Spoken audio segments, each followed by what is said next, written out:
Manville Lutchman, currently a level 2 student of mechatronics engineering and a member of the IEEE student branch. So first of all, I would like to welcome you back to our second training session based on Arduino for the competition on the design and implementation of a smart farming system.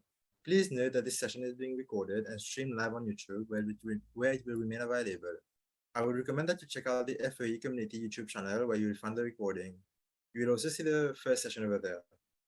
Also, keep in mind that a link to an attendance form will be provided during the session, and attendance to all three sessions is mandatory to be eligible for the e-certificates.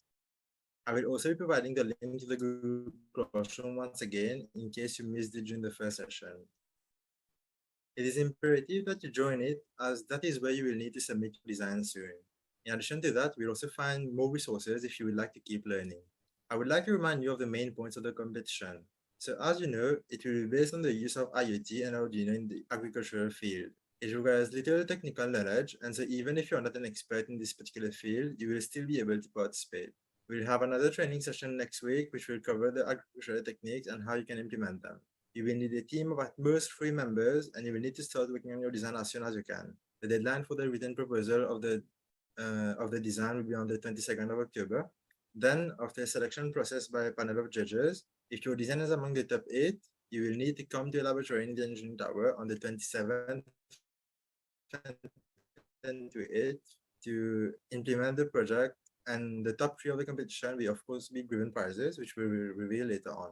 More details about the competition will be sent to you by mail in the coming days.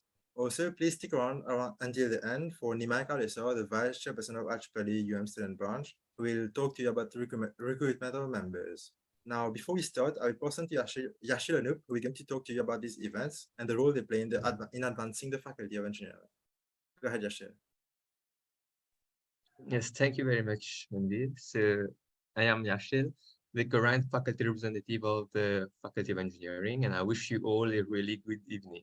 So it is always a pleasure to have this number of people in our audience, as this really encourages us.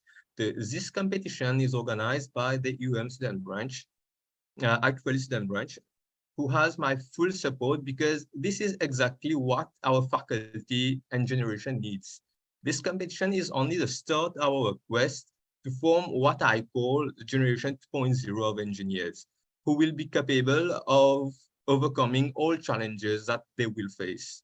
We all talk about climate change, and most of the time we are just raising awareness about it actually.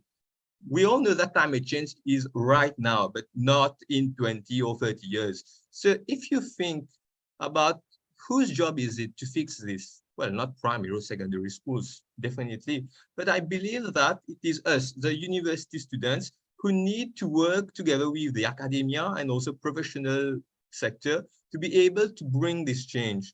Same can be said from our economy, the post-COVID economy. So it is via these competitions that we are instilling knowledge and encourage you guys to become entrepreneurs and contribute to the society. So if we have, let's say, an equation to solve our issues, then we already have many elements of it. For example, time, almost infinite knowledge from the internet that we have nowadays, and absolute luxury that we have. We have help, we have dedicated person like the organizing team of this competition, and also you all from the audience who are all willing to do much more. And the only unknown in the equation is creativity. And this is exactly what we want to spark through this competition. So thank you all, and I am sure that you'll enjoy today's session by Dr. Ori, with whom I personally had the chance to follow a module. And I can tell you that he's among the best that our faculty has to offer. So thank you very much. Back to you, Manvir. Thank you, Yashil. Now, as you know, today's session, which has been organized by the members of the IEEE Student Branch, will cover the Arduino microprocessor part of the competition. Our speaker today is going to be Dr. Ori. As you've seen from the posters, he's an associate professor at the University of Mauritius in the Electrical and Electronics and Engineering Department, and he holds a PhD in renewable energy systems, integration, and planning. I think it's noteworthy that the last time Dr. Ori was a speaker for an event that we organized, we had a whooping 220 participants, and so I'm sure today's session will live up to the expectations set by the previous one. Now, without further ado, I will let Dr. Ide take over. Well, thank you, Manvir. So good evening, everyone, and it gives me great pleasure today to be amongst you and to try to give you a brief introduction, an overview about the Arduino microcontroller. So just before I start, just say a few words about myself. I'm Vishwamitra Ori. And maybe you've been asking yourself when you saw the poster, why is someone having a PhD in renewable energy integration and planning going to talk to us about microcontrollers? Well, in fact, even though I did a PhD in renewable energy planning and integration, right? As an electrical and electronic engineer, right? I'm very passionate about everything that's building hobby circuits, right? In fact, I've been teaching microcontrollers, microprocessors for the last 12 years at the University of Mauritius. And I've also been teaching introduction to engineering design to level 2 students, right? So in fact, it's my passion to build circuits, to design circuits, and to supervise. I've been supervising a lot of students in robotics for their final year projects. So even though basically my research is in renewable energy, but I'm passionate. That's my passion, right? Building circuits, and mainly with the Arduino and other microcontrollers. Okay, so that's that's to answer the question that you may have had when you saw the poster. Now, I'll start with, right, I know that many of you also attended the first webinar by my colleague, Mr. Murdan, where he gave you an overview of Internet of Things, right? So that you can follow, right, the, let's say, the flow between the last webinar and this one. I have just a few slides, right, that's going to relate Internet of Things with our topic of today, which is microcontrollers, and more specifically the Arduino, right? So I hope everyone can see the slides, right? So Internet of Things, right? Maybe many of you have heard that it refers to the fourth industrial revolution. It's commonly coined as the fourth industrial revolution. But unlike the first three, you already know the first three, I hope, right? So unlike the first three, it is not a new technology, right? It's not a new technology. We are just combining technologies that already existed, okay? So therefore, we don't need a new kind of engineer. We don't need a new kind of engineer to implement IoT. Instead, the knowledge that our engineers already have are sufficient, right? Are sufficient in order for them to implement this new technology, this new industrial revolution, IoT, right? So just like a good chef, you should have some understanding of how a stove works, right? Anyone hoping to be able to implement IoT, enable capabilities and applications, you should have a general understanding of the technologies that are involved in IoT. Okay, so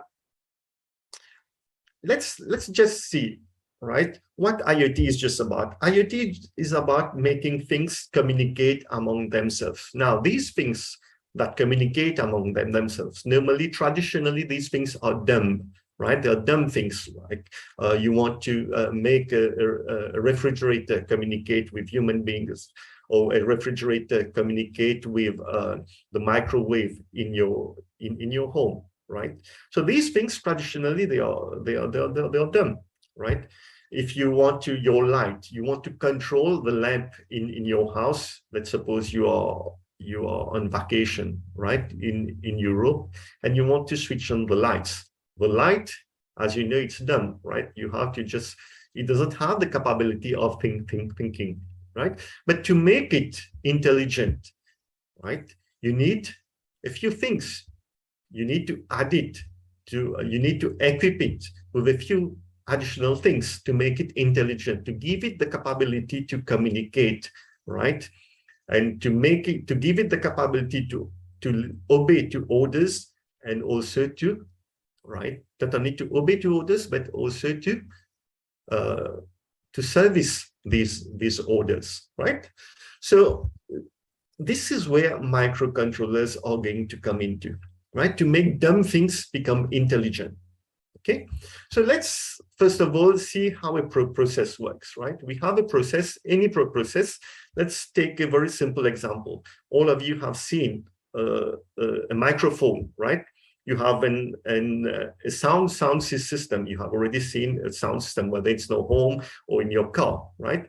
So in the sound system, you have participated in karaoke and so on, I'm sure. So you may have a microphone, right? You will have a microphone, which is what we call an input device, because the microphone is going to take your voice, right? It's going to take the signal, right, coming out from your mouth. Like I'm talking right now, there's a microphone in my computer. So the microphone is what I call an input device, right? And then the voice signal, right? The voice signal is amplified. This is what we call the controller of the system, right? The controller or the system, the amplifier.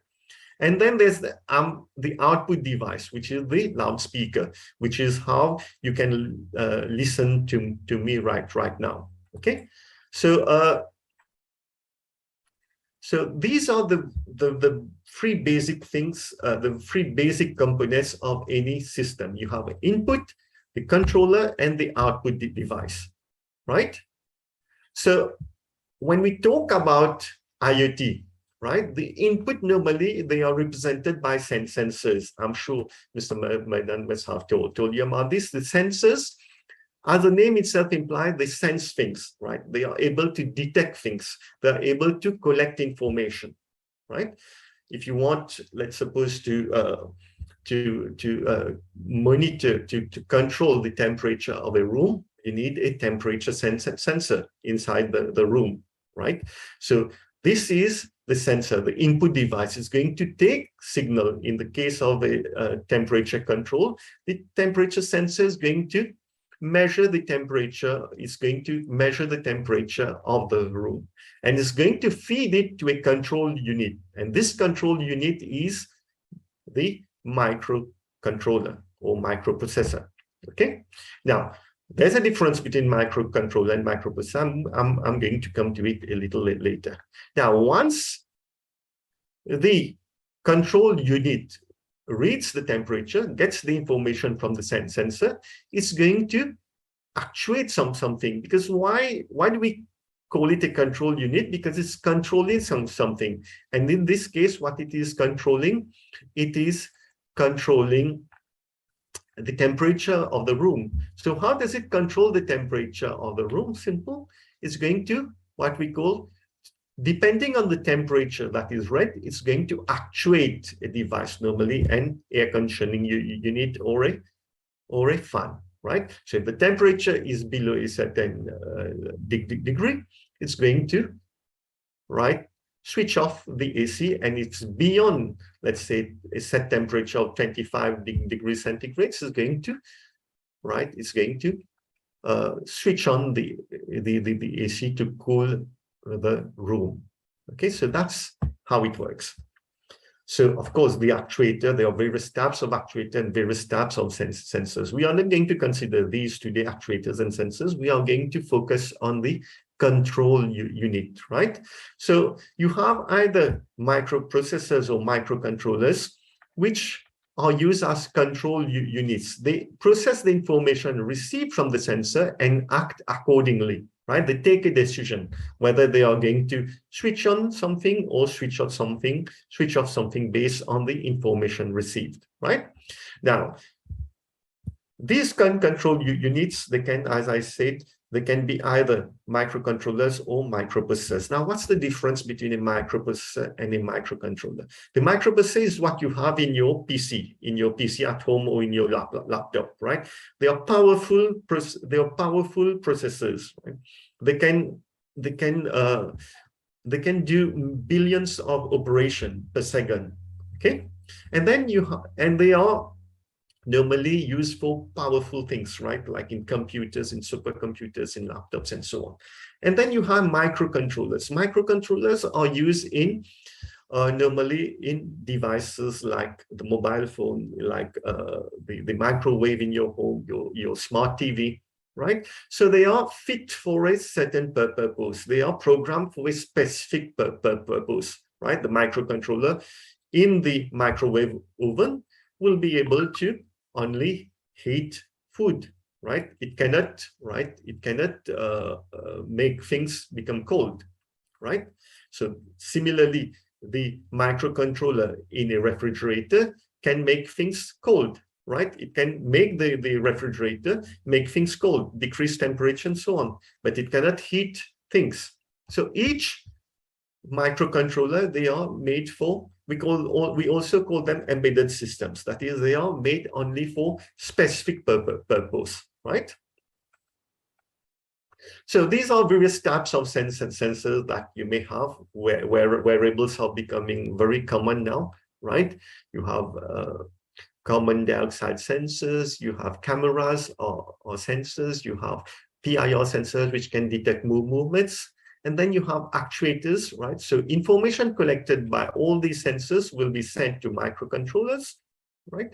And then the microcontrollers will process the information and send them to actuators to make things happen, right? So you have different types of actuators. They can be motors, they can be relays, they can be pistons, and so on and so forth, right? So as I said earlier, we are not going to discuss this today. What we are going to discuss is the microcontroller systems, right? Now, if you have any questions in between, you can send your questions on the chat, right? And maybe I can try to answer them as and when we proceed. I mean, if the questions are relevant to what I'm explaining, right? I can. Yes, sir. We will hold a small question and answer session at the end of the. Okay, right. Thank you, Manvi. Right. So development boards are boards that are used in IoT circuits, right? They are boards that enable users to prototype their idea, that is to develop their ideas, right? You may have an idea, let's say to implement this smart traffic system, and then you want to use a development board in order to develop it. Now, lately, in the last 2-3 years, right? 2-3 years, there have been a lot of development boards that have come on the market, right? There are various types, right? I won't enter because I've been told that many of you present here today, right, don't have much of a knowledge about hardware or software. So I try to make it as basic as possible. I won't enter too much into the jargon, right? I try to make it as simple as possible. So these development boards, which remember, they implement the processing, that is the control of the system, right? They are going to take inputs and they are going to process the inputs, and then they are going to make things happen by giving signals to actuators, right? So these microcontroller development boards, as I said, there are a variety of them. So which one to choose as a user, right? You want to develop something, you have a great idea, you want to develop a smart aquaponics system, but you don't know which development board to use to implement this, right? So I'll just go briefly through the most common ones. You have, of course, the entry level, which is the Arduino board, the Arduino Ide, right? And this is the top favorite among absolute beginners and experts. Even experts use it. So it's like wine. You know, even though it's getting older and older, but it's getting better and better with time. Okay, so this is considered to be one of the first microcontroller-based development boards. In fact, it's not a microcontroller. The microcontroller is here. This is the IC, okay, the microcontroller, but it has a lot of other support devices along with it. You can see here it's a connector where you can connect a supply, right? A supply to it. Here it's a USB port which you can connect to your computer. I'm going to come to it later on. So this is why it's called a development board, right? It's a microcontroller plus a lot of additional support stuff that can help you in connecting devices to it. Okay. Now, this is the basic entry level, right? The simplest one, among the simplest one, Arduino Uno. Then there are other types of Arduino boards. You have the Arduino Mega. As you need more complex, right, processing capabilities, right, you can move on to the Mega and so on and so forth, right? So Arduino, why is it so common? Why is it so popular, right? Because it's very simple to use, right? So I suppose that for the project, right, for the competition that these for which these webinars are being organized, right? Maybe I'm sure you are going to use the Arduino, maybe the Uno itself, right? So why do experts and beginners choose the Arduino Uno? Because it's so simple to use. Okay, it's really simple, and it's programming. Even the programming itself is very simple. It resembles C language. So if you know a little of C, right, programming the Arduino Uno will be very simple for you. But then, so there are various other versions of the Arduino. You have the Arduino Mega, you have Arduino Nano. If you need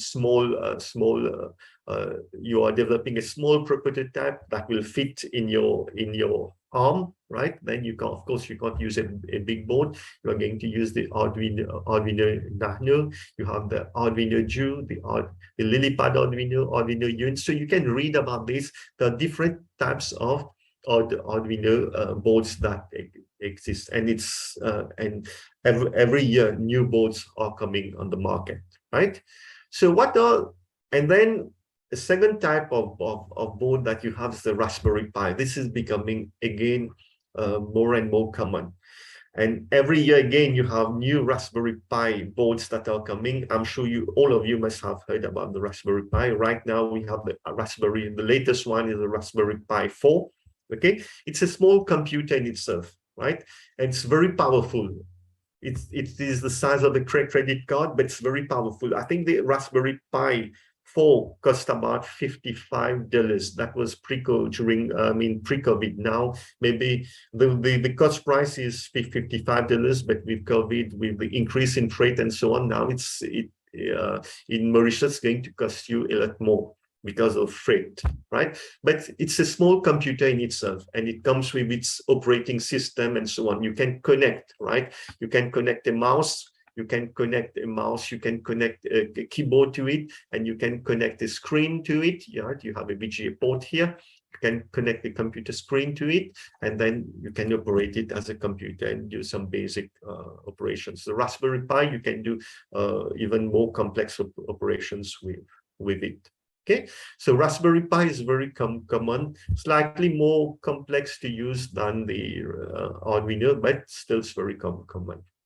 Now, I'll go quickly on this, right? You have the Intel Edison, which is another board that is a high-performance 12-core CPU, and it's used for more complex products, but maybe it's not too common in Mauritius. You have the Udo Neo, which is another full-blown computer that has an Arduino compatible microcontroller. So this, you can use it along with Arduinos and so on, right? So you have a lot of them, these boards, Light Blue Bean.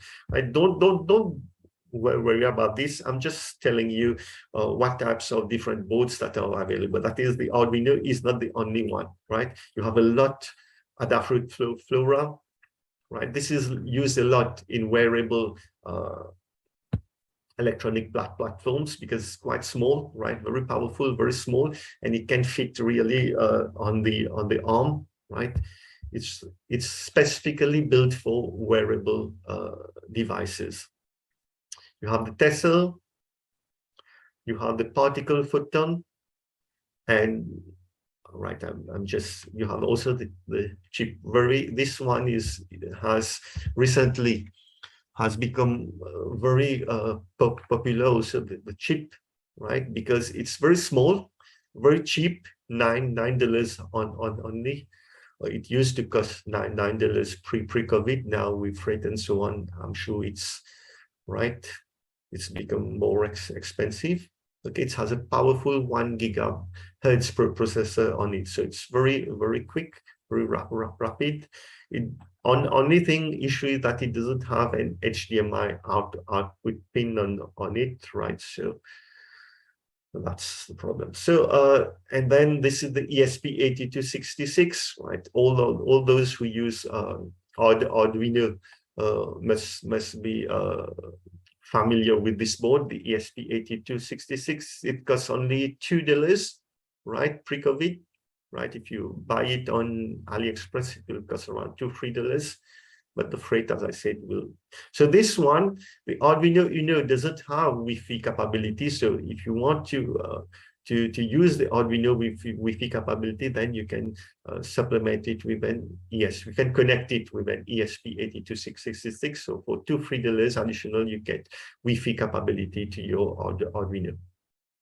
Right? Just 2 slides I'm going to show you about some projects that has been implemented by students in the Introduction to Design module. So this is the power monitor, right? And simple IoT project that was implemented by a student, right? So you can see here, you just plugging any device, like here it's an iron that has been plugged in, right? And it will tell you, right, what is the electrical current consumption, the voltage of the device, operating voltage of the device, and the power taken by the device, and also the power input by the device, and the energy consumed in kilowatt hours. So everything is shown on a IoT. I'm sure Mr. Merdan must have told you about Cayenne Platform last week, right? So this is in this project, the devices, all the electrical operating parameters of the device are displayed in real time here, right? And you can also control this device. If you want to switch it off remotely, you can do it. Another project, a rainwater harvesting system, which was implemented by one of my students, right? Again, same thing, you can this is the prototype, right? There are relays that control the flow of water, right? To when the reservoir, for example, is filled up, it can remotely, you can activate it to stop the water from filling the reservoir once it's filled up, so that it can divert the water flow to irrigation or some other thing. Right? So you can activate valves remotely. It monitors the status, the water level in the tank, the flow rate, and the volume wirelessly. So this is another project that was implemented by one of my students. So this is just a basic that I wanted to give you before entering into the Arduino itself. So just a basic, just to make the link between what Mr. Merdan spoke last week and what I'm going to speak to today, right? So so now let's focus on the Arduino. So I'm going to share my screen for the Arduino. Here it is. Right. So as I said, there are quite a lot of development boards that are available, and the most simple one of the most simple one is the Arduino Uno, right? So the Arduino Uno, just a little of history about it. So this was developed around the year 2005 in Italy. This is why you see the name is a little Italian, Arduino Uno. There was a group of five enthusiasts who developed it, and it was a continuity of a PhD project by one student, right? It was a Colombian student who was studying in a university in Italy, who got this idea, right? So what is the importance of this Arduino? Why was it invented, right?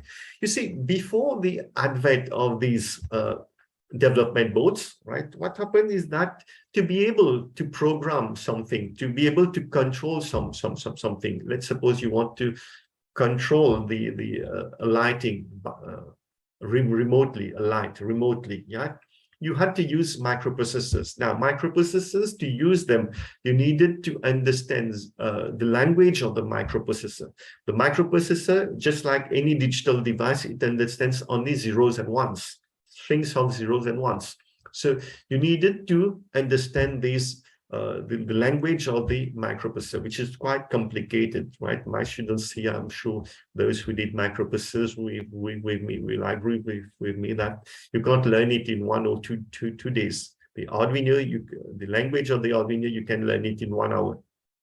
Okay, so microprocessors, they were very difficult to learn, and you needed also to know a lot of electronics, a lot of hardware stuff in order to be able to use these microprocessors. So these guys from Italy, it was a design school in Italy, they came with this idea. They said, okay, it would be really sensational, right, if we are able to develop a board that will enable any layman, right, any layperson, right, someone who doesn't understand programming much, the one who doesn't have a big knowledge, a great knowledge of electronics, right? If we were able to develop a board where they could connect things simply like a DIY, you know, do it yourself kit, right? And they will be able to control, they will be able to develop things, right? Let's say artists, right? Someone is composing a song, right? He's composing a song and he wants to develop the music for the song, right? He has his musical instruments and want to control them, okay, to connect them together, to control them, to mix the music and so on, right? So unfortunately, he cannot do that if he doesn't have, unless he buys a mixer, amplifier, and so on, which costs a fortune, right? So the idea was to develop a simple board that will allow laypersons to be able to design circuits for their own use. And this circuit should cost little, should not be very expensive. So these five guys I'm talking about, they set up a target of developing a circuit that would not cost more than $20, right? And they could, the persons who would be developing it would be designing circuits with this board. They would be able to make their own circuits. That is, they will be able to adapt them to their own requirements, right? So this is how the Arduino Uno came about, right? So the Arduino Uno, as you can see the board here, okay, I'm just, you need to understand, if you are going to use it, you need to understand what the various components of the board. So here, what you see is a microcontroller here. This is where the processing is done, processing of information, taking of decisions, right? Should I light should I switch on the lamp? Should I switch off the lamp? This is where the decision is taken, right? You have a USB port here, which you can take a USB cable and connect it to your laptop or your computer, right? Here, you have a power jack where you can connect an adapter, you know, the 230 volts to 7 volts adapter that you have at home. You just can connect it to a prise 230 volt at home. You can just connect the output of the adapter here, right? And there's also right, okay, there's also 2 pins here where you can connect a 9-volt battery. You know, these square batteries, right? These square batteries. So there are 3 ways in which you can power your Arduino Uno. Either using these 9-volt square batteries, in fact, it's rectangular, not square, it's rectangular battery, but we normally say square battery. right? The 9 volts. So you connect the positive here and then the negative terminal of the battery here, or you can use an adapter, right, on your wall socket, connect it here, or you can also use your computer to power, right, to power this Arduino board. Okay, so you are supplying power. Of course, you should not use any 2 of them at the same time. So you use only 1 of them at a time. Okay, either this one, but it's simpler when you're developing in the lab. It's simpler to just connect it to the USB port, so you don't need to bother about these 2. Okay, so just connect it to your USB port. But once you have developed your circuit and you want it to operate autonomously without connection to your laptop, you can just put a 9-volt battery connected to it here, just to power it. Okay. Now, on top of that, what are the other important components on the Arduino Uno board? Right, you have a reset button. Right, this is very popular among students. So whenever you make a mistake, you just press the reset button, and it resets the board to its initial state. Right, and then you have these pins here that you see. Right, these pins, you have 14 of them. Right, they are named 0 up to 13. You see at the top here. So these pins are very important because they allow you to connect devices to it, right? They allow you to connect devices, digital devices. Now you will notice that pins 0 to 13, these 14 pins, which I call digital input-output pins, right? Some of them have a small sign here, right? Like a tilde sign, like a, how do you call it? Like a small sine wave here. You will see it here, right? Now, this has its importance. I'm going to explain a little later on. You have a small LED, built-in LED on the board, right? So when you have connected power, okay, your laptop, for example, you have connected to it, it's going to light up, right, at the green or orange to just show you that the board is operating now. Okay, and then you have 6 pins down here, which are known as analog pins, right? We are going to come to it later on, right? You have 6 analog pins here, and then you have power out pins here, where you can power external components. Let's suppose you want to switch on an LED, right? You can power the LED from here, or you have another component that needs 3.3 volts to operate, or a 5 volts to operate. You can power it from here, the ground and the 5 volts, or the 3.3 volts to on the ground. Now, more and more components nowadays are operating with 3.3 volts. This is why you have a 3.3 volts output, right? Why do we have this smaller voltage, 3.3 volts, instead of 5 volt nowadays? Because of power, right? 3.3 volts, you know that power is equal to IV, current times voltage. You've done it in physics form 3, I think. Power is equal to current time voltage. So the smaller the voltage, the less will be the power used. Okay, so these are the most important things that you need to pay attention to when you're using the Arduino Uno boards, right? Now, I apologize to those who already know the Arduino. As I said, I'm going to focus on the basics here. So I'm mainly targeting those who don't know how to use the Arduino, who have never studied the Arduino, right? So these are the basic features of the Arduino Uno. I've already mentioned it has 32 kilobytes of flash memory for your for application programs. It has RAM memory and some EEPROM, right? It has a USB port which you can connect to your computer, which will supply it with power and will allow it also to communicate with it. For example, you are going to develop your program on your computer, and then you can use this USB port to upload your program from your computer to the Arduino board, right? I've talked about the 2 other ways in which you can power your Arduino. Okay. Power out, I've already talked about it. The 14 digital input output 6 pins and the 6 analog input pins, right? Now, let's see, once you are familiar with the Arduino Uno setup, right?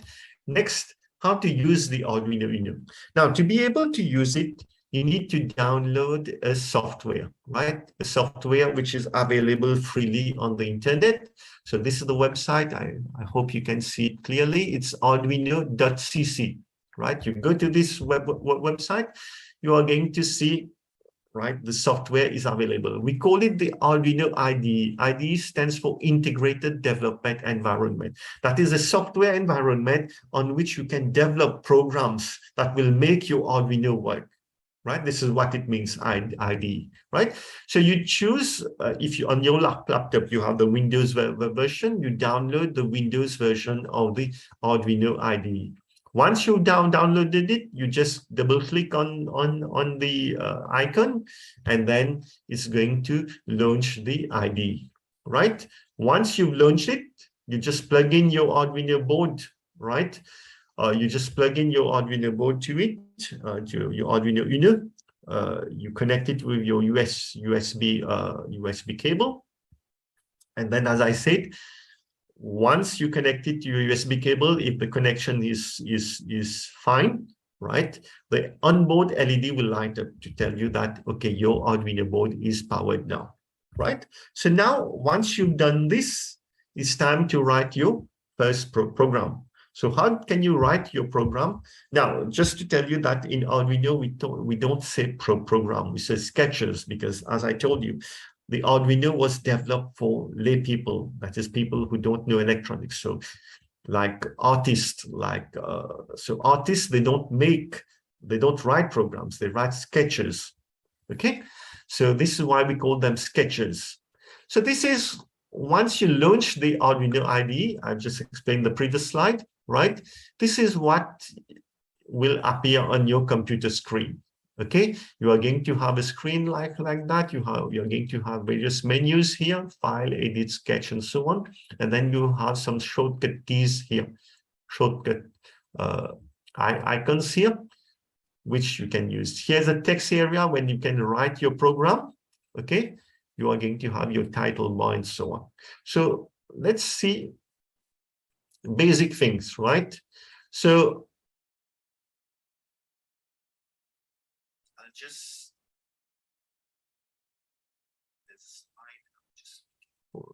give me a second. I think right. Okay. So this button here allows you to compile your program. So once you've written your program here, once you've written it, you just press on the stick here, it's going to compile it. And if there's any mistake in your program, it's going to be displayed here, right? It's going to tell you this line, you have said this mistake, and then you need to correct it. So once it's compiled successfully, it's going to tell you that program has been compiled successfully. Then you can press this button here that's going to upload your program from your laptop or computer to the Arduino board. Right? So these two buttons you are going to use a lot, right? There's another button here that is very useful. You can learn from it. Now, one thing I always tell my students, right? Arduino, there's no fun in someone explaining to you how to program the Arduino. There's no fun in it, right? Because Arduino is made, as I said, for laypersons. So question that you're asking yourself, if there's no fun explaining how to program the Arduino, why I'm explaining to you, because I've been asked by your colleagues from IEEE student branch to do a small webinar on the Arduino. So I'm just giving you only the basics, right? Then you'll need to broaden your knowledge about the Arduino, right? Believe me, it takes you only about 1 to 2 hours to learn how to program the Arduino by yourself, right? There's so many countless number of videos on YouTube that you can go to. There are forums available on the internet where you can learn into the Arduino. There's so many resources available on the Arduino, and it's so simple to learn, right? So I'm just like guiding you here on how to program the Arduino, how to use the Arduino, okay? So so here is just like a circuit that has been designed, right? You can see I'm going to show you later on how to design these circuits on a software called Tinkercad, right? You can see some pins have been connected to these devices, right? So so once you have designed your circuit, to make this circuit operate, you need to write a program. So this is what we are going to learn here. So when you launch a new program, right? When you launch a new program, when you do file, you are going to get new. When you press on new, this is what's going to appear on your screen. You have two things here, void setup and void loop. Okay, so two things are going to appear on the screen in your new program, right? In the setup and the loop. Okay, so in the setup, as the name itself tells you, setup is going to where you're going to initialize, right? Things. You are going to set up things. You're going to initialize things. And loop is where things are going to happen. This is where the action takes place, right? Where you're going to switch on things, where you're going to switch off things, where you're going to take decisions. So this is in the loop. It's going to happen in the loop, right? So let's have a closer look to these two. Okay. This is an example of a program, right? Of a program that has been written. It's just a simple program that switches on and off an LED. I'm going to come to it in details in a few minutes, right? So you can see there's one command written in the setup and a few commands have been written in the loops, right? In the loop. So let's have a look at the setup first. So the setup section, as I said, is where you assign inputs and outputs to ports of your Arduino. So you are connecting devices to your Arduino. So these devices can either be inputs or input or output devices. I explained in my first slide. You have inputs where information will be obtained, right? And then you have outputs where the microcontroller is going to send information to take actions to actuators, right? So here, whenever you have connected a device, you need to specify in the setup part. So here, in the setup part, you have to, if you have connected a motor, you need to specify whether this motor is an input or output device. If you have connected the sensor, a switch, for example, you need to mention whether it's an input or output device. So this is what you do here, right? And to do this, we have a command called pin mode. Okay, so let's suppose in this circuit, I've just shown you here, right? You can see pin 7, right? You can see this device here, right? Don't bother about the device, right? What it is and so on. It's connected to pin number 7, right? So you can see it's connected to pin number 7. So I need to define it here, right? In setup, right? Okay, here it's pin 9 I've used in the drawing. It was pin 7. So let's suppose it's pin 9. So let's suppose the device is connected to pin 9. Then it's an output device. I need to use pin mode 9 output. Now, be careful when you're using commands in Arduino. When you're programming the Arduino, the commands are syntax. The syntax of the command should be used properly. They are case sensitive. So when you are using pin mode, it should be M capital and small p. Okay, so this is how you configure it. The pin number followed by whether it's an input or output. Okay. And once you've done this, then you can, in the loop, this is where you're going to write your instructions, right? Your instructions that are going to switch on or switch off things, right? Where you're going to take decisions and so on. So whatever is in the loop is executed. Why do we call it a loop? Because whatever is inside it is executed indefinitely over and over again. So don't bother if you don't understand these instructions right now. It's not important, right, to understand them. But whatever is written here will be executed indefinitely. So how do you stop it? By switching your board off, right? You just disconnect it from your computer, or you remove the power supply, or you press reset. Is going to stop the program, stop the instructions, the loop from executing, right? No other way than to press reset or remove your power supply from your board, from your Arduino board. Okay.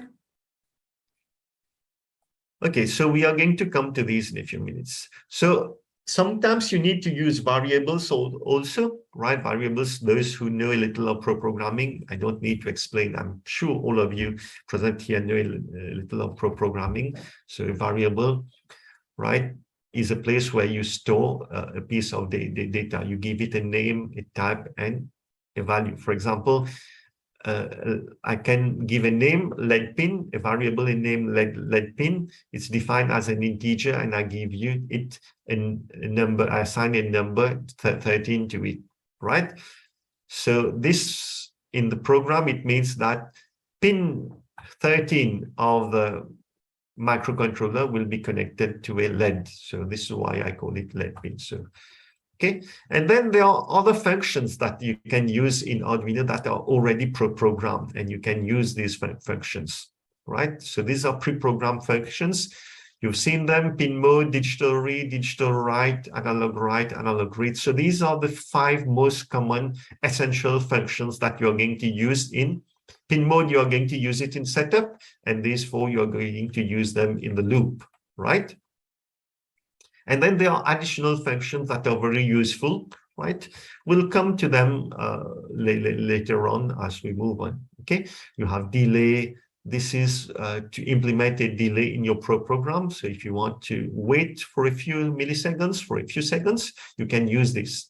And normally you need to mention how much delay you want. So your program, let's suppose you switch on a lamp, and yes, you want to let it remain switched on for 1 second, right? Then you put a delay of 1000 milliseconds here, right? And there are others. I'm not going to come to cover each one of them. You can always read about them, okay? So let's just spend 2-3 minutes on how to program an Arduino. Right? So 2 functions are available for you to receive, to send or receive commands and other information through input-output devices. So you have digital read and digital write. Now, these 2 commands are very important for you when you're dealing with digital devices. You understand? I hope you understand the difference between digital and analog devices. Digital devices, they can be either on or off, right? They can be either 0 or 1. Like a switch, it can be 0 or 1. Sometimes a lamp can also be on or off, right? If you're not using a knob to control its intensity, it will be on or off. So these are what we call digital devices, right? On or off. And then analog devices, it's like the volume of a radio. You can adjust the volume, right? Between 2 extremities, you can between off and maximum, you can adjust it. So these are analog devices. So to receive information or to send information to digital devices, I can use digital read or digital write. Okay, so digital read will allow you to get information from input devices. Input devices, there are things like switches, and so on, right? And digital write will allow you to send the information to output devices like LEDs, like lamps, okay? So let's suppose I want to switch on a lamp, right? And the lamp is connected to pin 7. You remember there are 14 pins, digital pins in the Arduino. And let's suppose I've connected a lamp to pin number 9, right? And I want to switch on that lamp, right? So then I send a high to it, right? So digital write, I need to mention the pin, in this case it's number 9, and the value. I can either switch it on or off. So if you switch it on, you send high. If you switch it off, you send a low, right? So this is digital write. Okay. And then digital read. Digital read allows you to get information from input devices. So suppose you have connected the switch to pin number 8, and then you wish to know whether that switch is on or off, right? Whether the user has switched it on or off. So I can use digital read 8, right? It will tell me whether, right, the switch is on or off. How it will tell me? It will return a value of 0 or 1, high or low, right? So if the switch is off, this function will return a value of low. Otherwise, it's going to return a value of high. Okay. So how do we connect an LED? Let's a simple example how you connect an LED to an Arduino, right? So here I use one of these 14 pins, right? There are 14 pins here. I can use any one of them, right? Here I've used pin number 7. So I connect pin number 7 to the LED. Now you will see there's a small resistor here. Why do we use this red resistor when we are connecting an LED? C'est simple, parce que an LED works with, right, needs a voltage of 1.7 volts to operate and needs a small current in the range of 5 to 20 milliamperes to operate. But the problem is that the Arduino provides a voltage of 5 volts, which is much greater than the 1.7 volts, and a higher current. So how do we decrease the voltage across the LED to 1.7 volts? So we have to decrease this by about 3.3 volts. Okay, so how do we decrease a voltage from 5 volts to 1.7 volts? It's simple Ohm's law. All of you have done Ohm's law in Form 3, right? So in college, in Form 3, you learn that V is equal to IR. So if I want a voltage drop of 3.3 volts, I can put a resistor here, and I can just calculate the value of a resistor that I need. So normally, if you use a resistor in the range of 100 to 500 ohms, it's fine. Okay. Now, you know also an LED has 2 pins, right? Anode and cathode.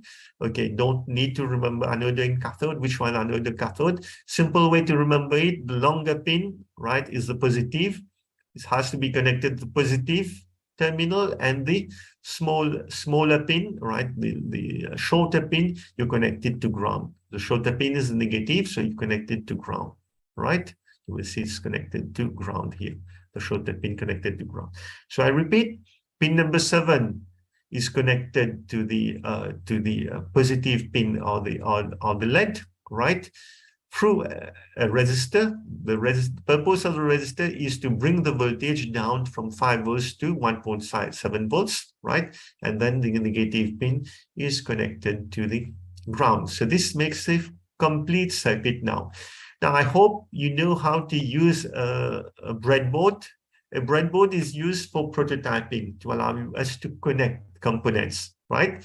Now, on this breadboards, right, you see one vertical line. One vertical line means the vertical lines here, you have 5 holes. It means it's the same point.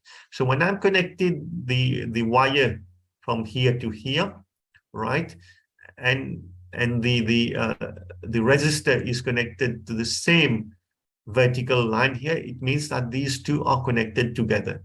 Pareil ici, vous voyez, it's on the same vertical line. So it means the other terminal of the resistor is connected to the positive terminal of the LED, right? The negative terminal of the LED is connected to ground here. D'accord? Donc, if you see the horizontal line, each column represents a single point, right? Here, each corresponds to a different point here. So these 4 corresponds to one point, and these 4 corresponds to another point. Okay, so this is a simple program that I'm writing that will flash a LED. You know, flash a LED means it's going to switch it on off continuously, right? So if I'm connecting the LED to pin number 2, right, just like in the previous diagram, it was connected to pin number 7. Let's suppose I'm connecting it to pin number 2, right? So in the setup, I need to define that pin as an output pin. So I use pin mode, pin number 2 output, because an LED is an output device. I'm going to send something to it. It's an output device, right? And then in the loop, what I do, I first make it high. I'm first switch it on. So pin number 2, digital write, pin number 2 high, it's going to switch it on. Then I need to switch it off, right? But if I switch it on and off immediately, the Arduino works rapidly. It executes thousands of instructions in a millisecond. So what I need to do, I need to put a small delay so that I can observe actually the high and the low, right? Otherwise, it's going to switch on high and low so rapidly that my eye will not be able to see the difference, right? So then I switch it off, and then I put another delay. So whatever is here is going to be executed continuously until I switch off the power by removing the USB cable, right? So I'll try to show you how it works. This is a small, I'm going to share my screen here. This is a very interesting software called Tinkercad, right? You can go to Google. I just try to share my screen here, right? Right. You can just Google it, or you can go to YouTube. You type Tinkercad Arduino. I hope you can see my screen here. You'll get a lot of tutorials that you can use on that you will see on Tinkercad, how to use Tinkercad, how to play with it. So it's very interesting. You can build up your own circuits and simulate them on Tinkercad. So these are very short tutorials, about 4 to 10 minutes, that explain to you how to register on Tinkercad. It's free. You can use it freely, right? You can build circuits using the Arduino Uno, and you can simulate the circuit. So I'll try to open the Tinkercad here, right? So don't forget, go to YouTube and try to learn how to register and how to open it. So I assume here, of course, we don't have the time. I don't have time, in fact, to explain to you how it's going to work. So I'll just go directly to Tinkercad. So when you go to Tinkercad, you open a new page. This is what you are going to get, right? You can see here, there are components that you can just drag and drop here. So there are basic components that you want. You can have Arduino components, right? Various types of Arduino circuits already connected. Let's suppose I want a simple board that is already connected to a breadboard. I can just drag it and drop it here. Okay, so you can see in Tinkercad, I have my board already connected to, it will be connected to the USB port of my computer, right? I have the 5 volts and ground already available here. Okay, so sorry. Right, now I want to connect an LED to it. So I go to component, I just type LED.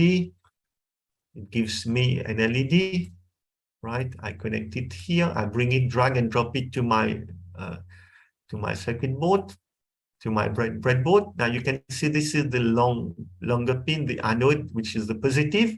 So the positive, I need to connect it to a pin, right? Let's suppose I connect it to pin number 8.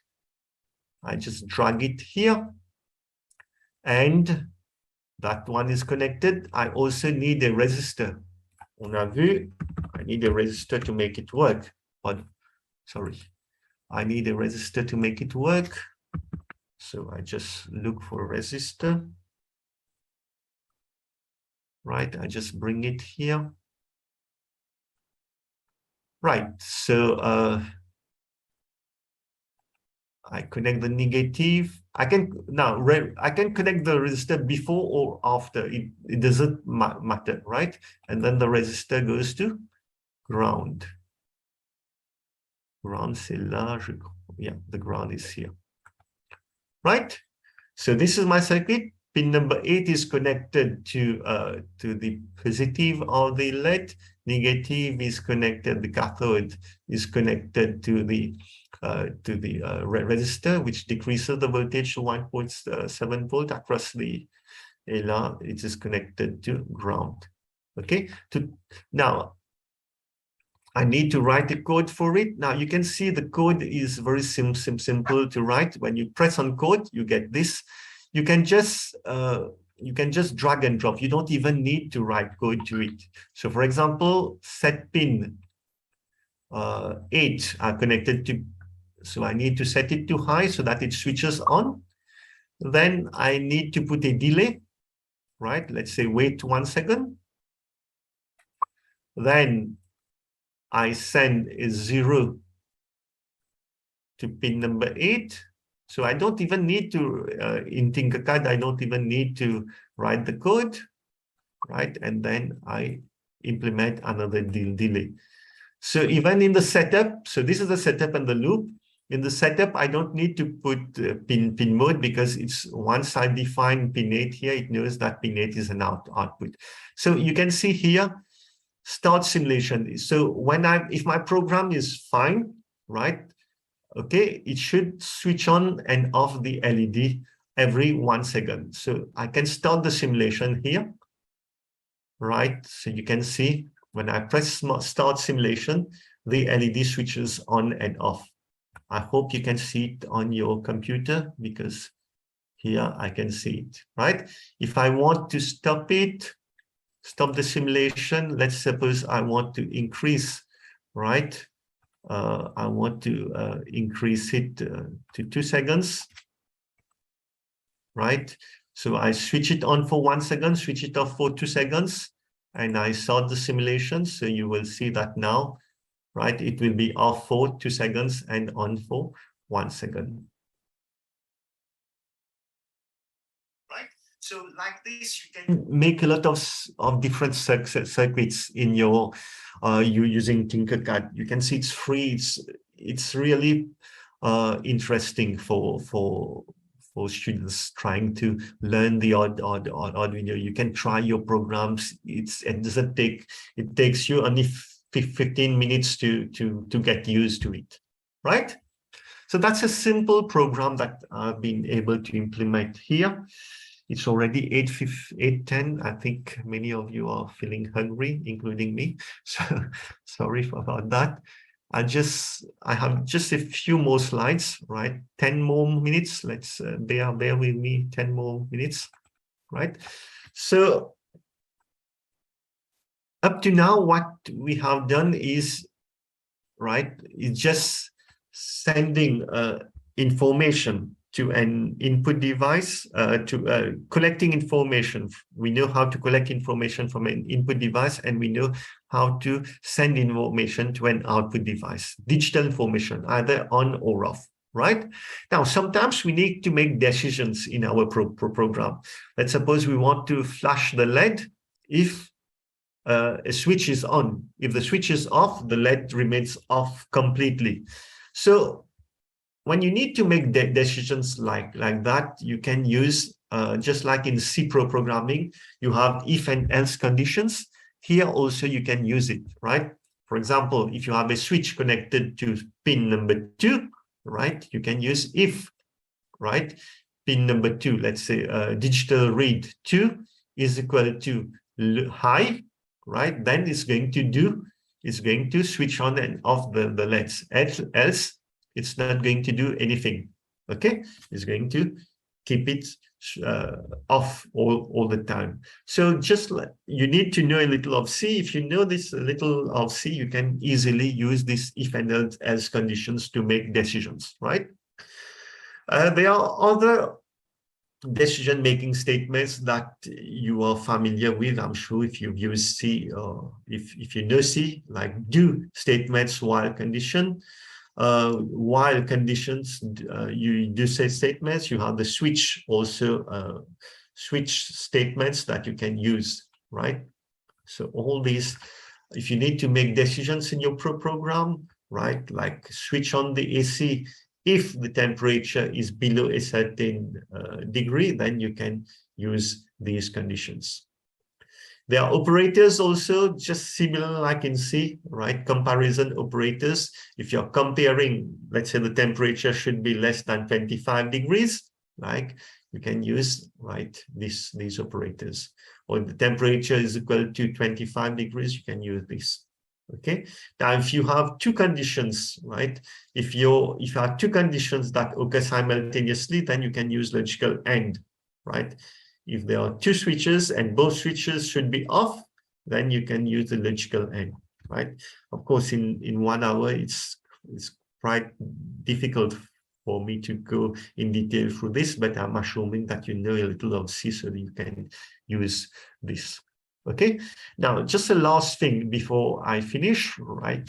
Up to now, we have seen analog signals. We have seen digital devices only. Now, in many cases, when you're implementing your project, like smart agricultural project, you are not just going to have devices that's going to operate on or off. You may have a valve. You need to irrigate. You need to irrigate a farm, right? So the amount of water that you are going to dispense, right? It may vary. You might, if it has rained the previous day, right? You can just dispense a little amount of water, but let's say it hasn't rained for 2 weeks, right? Then you have to dispense a lot more water. So you have to adjust the amount of water that you are dispensing, right? So with this, it's not just on and off. You have to adjust it just like a lamp, right? If you in your, let's suppose you have an hydroponic, right? A hydroponic, right? You have lights inside, and the intensity of light has to be varied depending on the time of the day, right? So these are cases where you have analog devices, not just on and off, but they are very intermediate. There are many intermediate values between low and high, between low and high, you have a lot of intermediate values. So in these cases, right, how you have to give a signal, the Arduino has to give a signal. Let's suppose it wants to switch on the lamp, right, and light it, okay, in between, right, between low and high. How is it going to do it? You know that Arduino is a digital device. It can understand only 0 and 1. So how I'm going to operate it in between these two extreme values of low and high? So for this, the Arduino has a capability known as PWM, pulse width modulation. It allows it to output analog signals, right? So it has 6 digital input-output pins that allow it to do it. So you will remember there were, among these 14 pins, digital input-output pins, there were 6 that were marked with tilde sign, right? So these pins, if you connect your device to any of these six pins, pins number 5, 3, 6, 9, 10, and 11, it will allow the Arduino will be able to send analog signals to them, right? So don't connect to pin 2 if you want to send an analog signal to pin number 2. It won't work. D'accord? So how does the PWM work, right? It just, I'm not going to enter into the details, but you need to use it with analog write, right? Not digital write, but analog write. And you need to mention the pin and also the duty cycle. Duty cycle is a number between 0 and 255. So if I want, so 0 represents low and 255 represents high. So if I want to switch it in between these two values, then I need to put 128 here, which lies exactly between 0 and 255. OK, donc ça marche comme ça. Donc voilà, ça c'est pour analog write. And also there are and this, okay, you can read, I mean, you can also go through it. Analog, now sometimes you have analog inputs also, right? If I want to vary the signal that is being applied, it's not a switch, right? Let's suppose I have a potentiometer and I need to vary the voltage that I'm applying to the Arduino, to the input signal of the Arduino. Then I need to use analog read. There are 6 analog input signals, A0 to A5, right? So I need to input it there.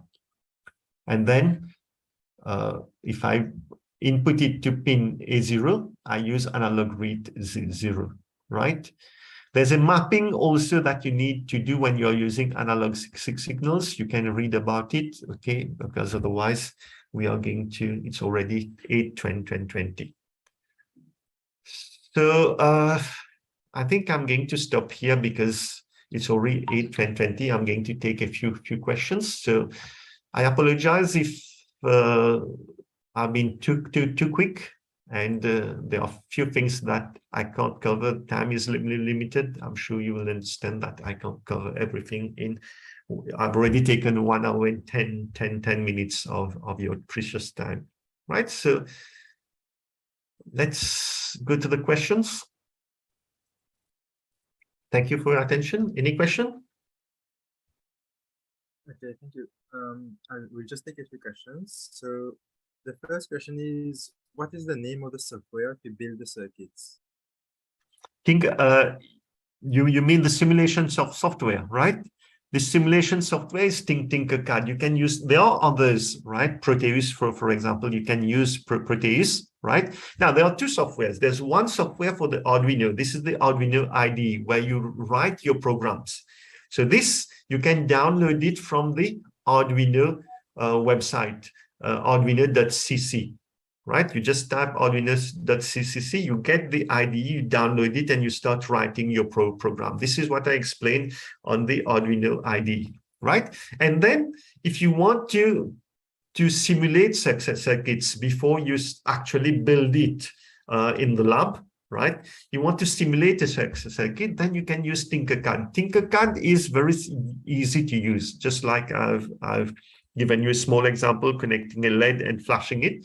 So Tinkercad, it's free. You can register on it. You can make your circuit. You just drag and drop components on it. And then once you simulate it, you press on start simulation, you see that you get the desired results. Like I got this LED was switching on and off, right? Then I know that my circuit is working. Then I can implement it in the lab. I can do the connections exactly in a similar way that I have done on the simulation software Tinkercad.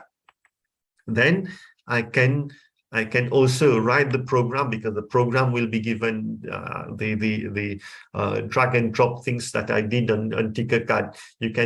You can get the actual program. Tinkercad will give you the actual program. You just copy it and paste it on the Arduino IDE, and it's going to work fine.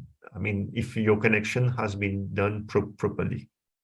Okay, so Tinkercad is excellent for simulating simple circuits on Arduino. If you need more complex circuits, Tinkercad doesn't contain all types of components that you may be using in your design, right?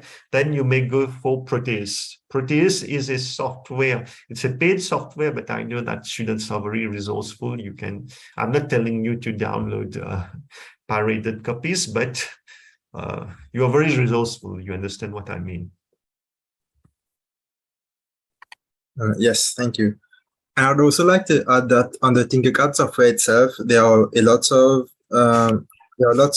lessons that you can learn, and they are very beginner friendly. So you can learn everything about the Arduino board over there itself. And so the next question is, how many lines of code can the Arduino Uno support?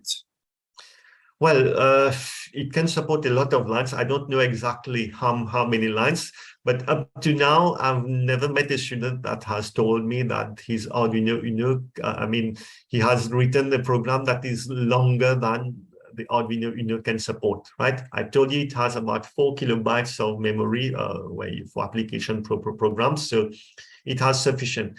Why do we move? Maybe the question is, why do we move? When is the Arduino no longer sufficient to support your design? It's not a problem of programming. It's normally a problem of pins, input-output pins, or maybe a problem of processing power, right? I'll come to each of them, right? Let's suppose in your design, right, you are implementing a hydroponics system, right? You have a lot of sensors. You have a temperature sensor, you have a humidity sensor, you have a light sensor, you have, I don't know, you have water dispense. You have also chemicals dispensing sensors. You have actuators that are going to dispense the water and so on. So you have a lot of sensors and actuators connected to it, right? Now, each of these sensors and actuators, they are going to be connected to one or more pins of the microcontroller, of your microcontroller. I told you the Arduino Uno has only 14 pins, digital input-output pins. Now, what happens if you need more pins? Then the Arduino Uno will not be able to support it. Then you go to the Arduino Mega, which has more input-output pins. There are other ways also you can do it. You can extend, you can extend one pin to many more. That's a little more complicated, but the simple way, if you don't have sufficient pins, you are using too many input-output devices connected to your Arduino Uno, then maybe your Arduino Uno won't be able to support so many pins, so you move on to Arduino Mega. Another example where processing power might not be sufficient for your Arduino Uno is, let's suppose you are doing a case of image processing. You have a camera for your farm, right? You need a security system, so you've connected a camera there, right? And you are getting the camera images, live streaming, you're getting it, you are trying to process it in your microcontroller. But the Arduino Uno doesn't have enough processing capability, right, to process live images. So in that case, you might move on to either the Arduino Mega, which has more processing capability, or the Raspberry Pi, which is normally the gold standard when you're using image processing. So just to answer to that question, normally I think the student, it's not a question of number of lines of code. It's mainly number of when the Arduino Uno is no longer sufficient, is no longer adequate for your design. It's mainly a problem of either processing power or of number of input-output lines. I mean, for basic designs. Okay, thank you. That was actually the next question, which is, if we run out of pins to connect, how do we add more? But since you've already answered that, I'm going to move on to the next one. So could you please elaborate on the different ways that we can connect an Arduino to the internet? Now, there are many ways, right? I told you the Arduino Uno itself doesn't support internet capability, right? Now, there are add-on boards that are sold, right? There are add-on boards that are sold that support internet connectivity. So you can just connect it and it mounts on top. You can just buy it and it mounts on top of the Arduino Uno. There are adapters that allow it to mount on the Arduino Uno, right? So that's one possibility. You can, I mean, you'll find it on AliExpress. You just buy these support adapter boards and you plug it into your Arduino Uno. You go to forums, it's just going to tell you, even on YouTube, it's going to show to you how you connect it to your board. Another way I told you is to use the ESP8255. That's the cheaper option, right? ESP8266. 8265. Or there are other varieties also. They are very cheap, $2, $3, and they allow, and you can connect it to your Arduino Uno to offer you internet connectivity. Now, the first option that I gave you, the add-on boards, right? You can have, there are various types of add-on boards. Now we are talking of internet connectivity. We can also have add-on boards for SMS, for sending SMS, for SIM cards, right?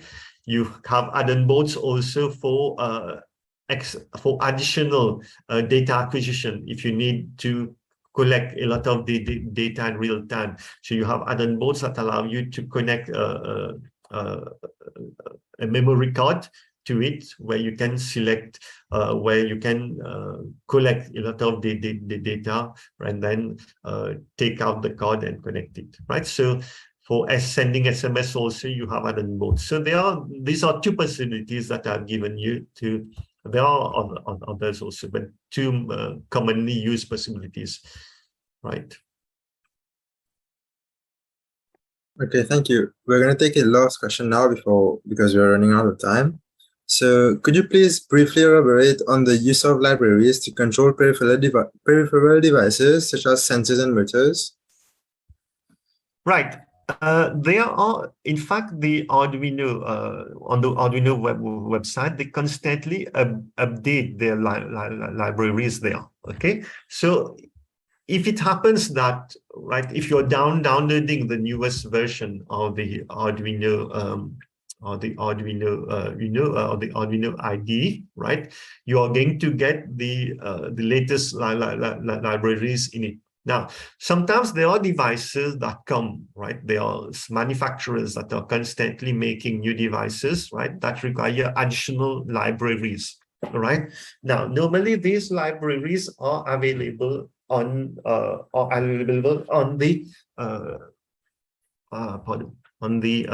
manufacturer, on the manufacturer site, or you can get it on the forums and so on.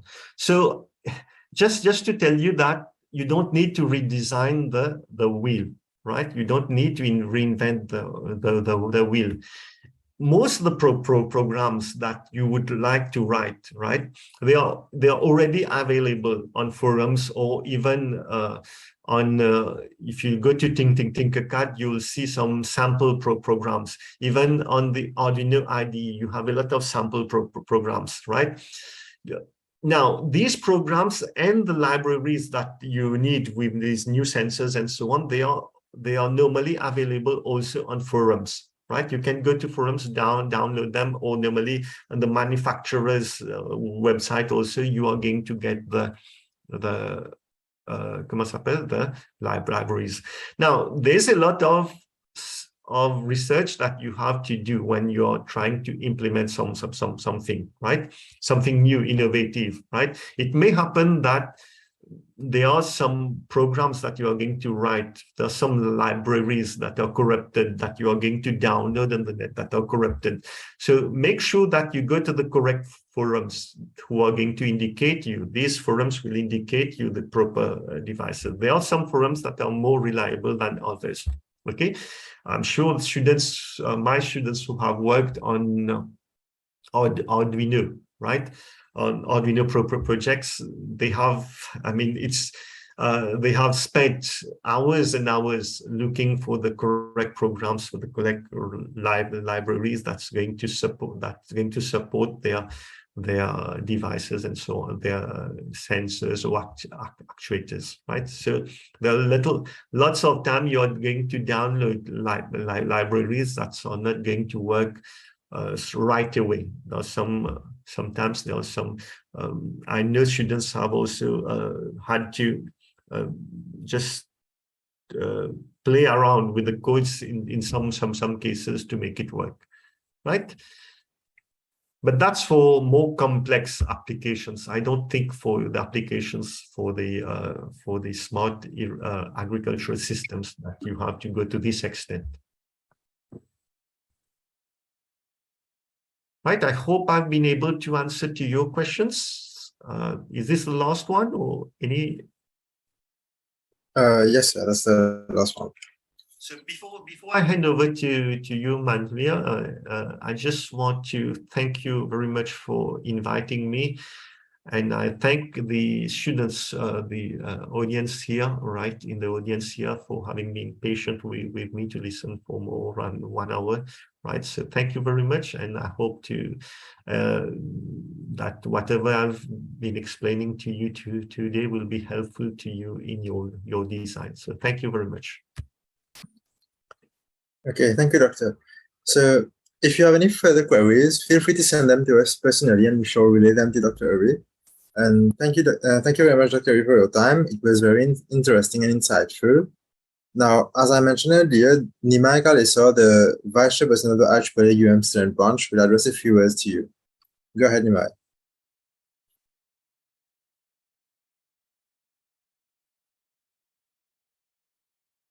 Okay, so good evening, everyone. Don't leave yet. I will take just only 5 minutes of your time. So my name is Kaulisani Mai, as Manfia just mentioned. I'm currently the Vice Chairperson of IEEE student branch. And previously, during our first training session, our Chairperson Hemkesh talked about what is IEEE. But one question you may ask is, what to expect from the IEEE student branch? So this can be categorized into 4 main sections. We organize events and collaborate with national and international institutions. Secondly, we improve our personal skills, which I will talk about more shortly. And we create a network of contacts with reputable people, such as you could see from, we've managed to get the contact of Dr. Ori and Dr. Merdan. And also, finally, we promote STEM, which stands for Science, Technology, Engineering, and Mathematics. Now, let's elaborate more on the skills that you would acquire if you would join the IEEE student branch. You will first improve your communication and leadership skills. We can take the examples of one of our members, Shruti, as seen on the top left picture over here, who have been able to present in front of 50 people at the Hindu Girls College during the Women's International Day. And secondly, you will be able to improve your creativity. The picture on the bottom left shows our members from the branch displaying their creativity when they built an interactive circuit to make students at the school learn about Arduino. You will also be able to learn how to work in a team as well as collaborate as a team. Finally, you will improve your written skills since we need to contact high-profile people and sponsors via professional mails, and also to design captions for our posters and so on. Some more benefits would be that you would gain access to the largest library of electrical engineering, computer science, electronic technical literatures available on the IEEE website itself. And also, the IEEE has multiple international awards program to reward student branches and individuals in that student branch who can excel in achieving IEEE goals. You would also benefit from conferences being made all around the world, from student travel grants, scholarships, and so on. And thank you all for your attention. And for more details, if you want to know more about IEEE or you want to join IEEE, you can contact me on my number, which I will drop in the chat shortly, or you can contact me via my email. Thank you, everyone, and I wish you all good evening. Okay, thank you, Numai. So that's the end of the session. I would like to personally thank all of you for your time. Yeah, that's it. Thank you.